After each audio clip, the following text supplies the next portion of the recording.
আসসালামু আলাইকুম ওয়া রাহমাতুল্লাহি ওয়া বারাকাতুহু। গাইস, বয়স্ক ভাতা, বিধবা ভাতা, পঙ্গু ভাতা এরকম যে ভাতাগুলা রয়েছে সেই ভাতাতে অনেক সময় আমাদের মোবাইলের সিম নষ্ট হয়ে যায়, সিম হারিয়ে যায়। সিমের বিভিন্ন সময় মোবাইল নম্বর পরিবর্তন করার আমাদের অপশন চলে আসে। যেমন আমরা মোবাইল নম্বর পরিবর্তন করতে গেলে আমাদের কি কাজ করতে হবে? প্রথমে তো আমরা কি করি মোবাইল নাম্বার যখন পরিবর্তন করতে যাই তখন আমরা এরকম একটি ফরম্যাট নিই, যেমন দরখাস্ত, অর্থাৎ এটাকে অ্যাপ্লিকেশন বলা হয়। এই অ্যাপ্লিকেশনটি আমরা লিখে তারপরে সাথে আমাদের যে বই রয়েছে সেটির সাথে অ্যাটেস্টেড করে আমরা নির্বাচন অফিসে আমাদের উপজেলা সমাজ সেবা অধিদপ্তরের যে অফিসটি রয়েছে সেখানে গিয়ে জমা করলে সেটি ঠিক করে দেয়।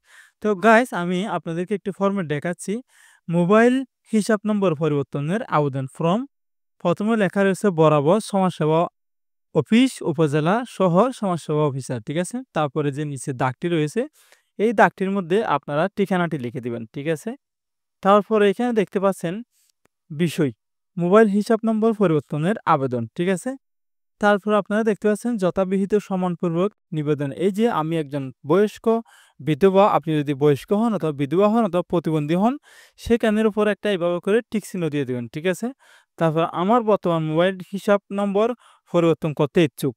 হিসাব নম্বর পরিবর্তনের তথ্য এ নিম্নস্বরূপ। ঠিক আছে? এখানে ভাতাভোগীর নামটা এই জায়গাতে দিবেন। ঠিক আছে? তারপরে পিতার নাম দিবেন। স্বামীর নাম দেওয়ার প্রয়োজন নাই। এখানে আপনারা এখানে টিক চিহ্ন দিয়ে এখানে পিতার নাম দিয়ে দিবেন। তারপরে ভাতাভোগীর এমআইএস নাম্বার যদি আপনাদের হাতের নাগালে থাকে দিবেন, না থাকলে প্রয়োজন নাই। এ এটা যদি আপনাদের বই থাকে সেখানে উপরে কিন্তু বইয়ের উপরে লেখা থাকে এমআইএস নাম্বারটি দিয়ে দিবেন। তারপর এখানে রয়েছে জাতীয় পরিচয়পত্র। ঠিক আছে? জাতীয় পরিচয়পত্রটি এখানে দিয়ে দিবেন। তারপর আপনার জন্ম তারিখটি এখানে দিয়ে দিবেন। ঠিক আছে? বর্তমান মোবাইল নম্বর ও হিসাব নম্বর। আপনার যে বর্তমান মোবাইল নম্বরটি রয়েছে, ঠিক আছে? সেটি এখানে দিবেন এবং আপনার যে পরিবর্তন মোবাইল হিসাব নম্বর, যেমন আপনি যে নাম্বারটি পরিবর্তন করতে চাচ্ছেন, এই যে নাম্বারটা আপনি সামনে দিবেন, যে নাম্বারটিতে আপনার টাকা আসবে, সেই নাম্বারটা আপনি বাংলায় এবং ইংরেজিতে ২ টা ফরম্যাটে লিখে দিবেন।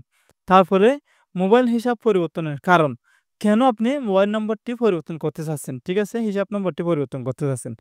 হিসাব নম্বর বলতে এটা বোঝানো হয়েছে মোবাইল নাম্বারটা আরকি আপনাকে যে নাম্বারে টাকা দিচ্ছে, সেই নাম্বারটি আপনি কেন পরিবর্তন করতে চাচ্ছেন, সেটা হচ্ছে আপনি এভাবেই লিখতে পারেন, যেমন সংক্ষিপ্ত ভাষায় আমার হারিয়ে গিয়েছে অথবা লস অথবা নষ্ট হয়ে যাওয়ার কারণে অথবা এরকম একটা কোনো একটা বিষয় আপনি এখানে দিয়ে দিবেন। ঠিক আছে?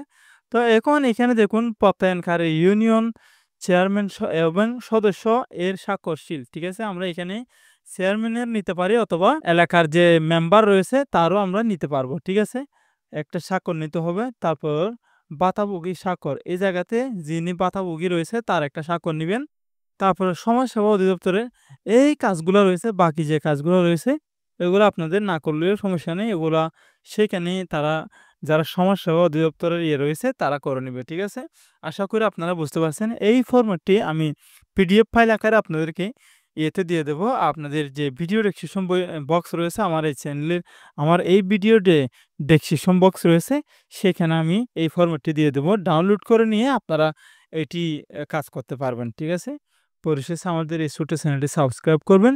পাশের বেল আইকনটি ক্লিক করে আমাদের চ্যানেলের সাথে থাকবেন। আসসালামু আলাইকুম ওয়া রাহমাতুল্লাহি ওয়া বারাকাতুহু।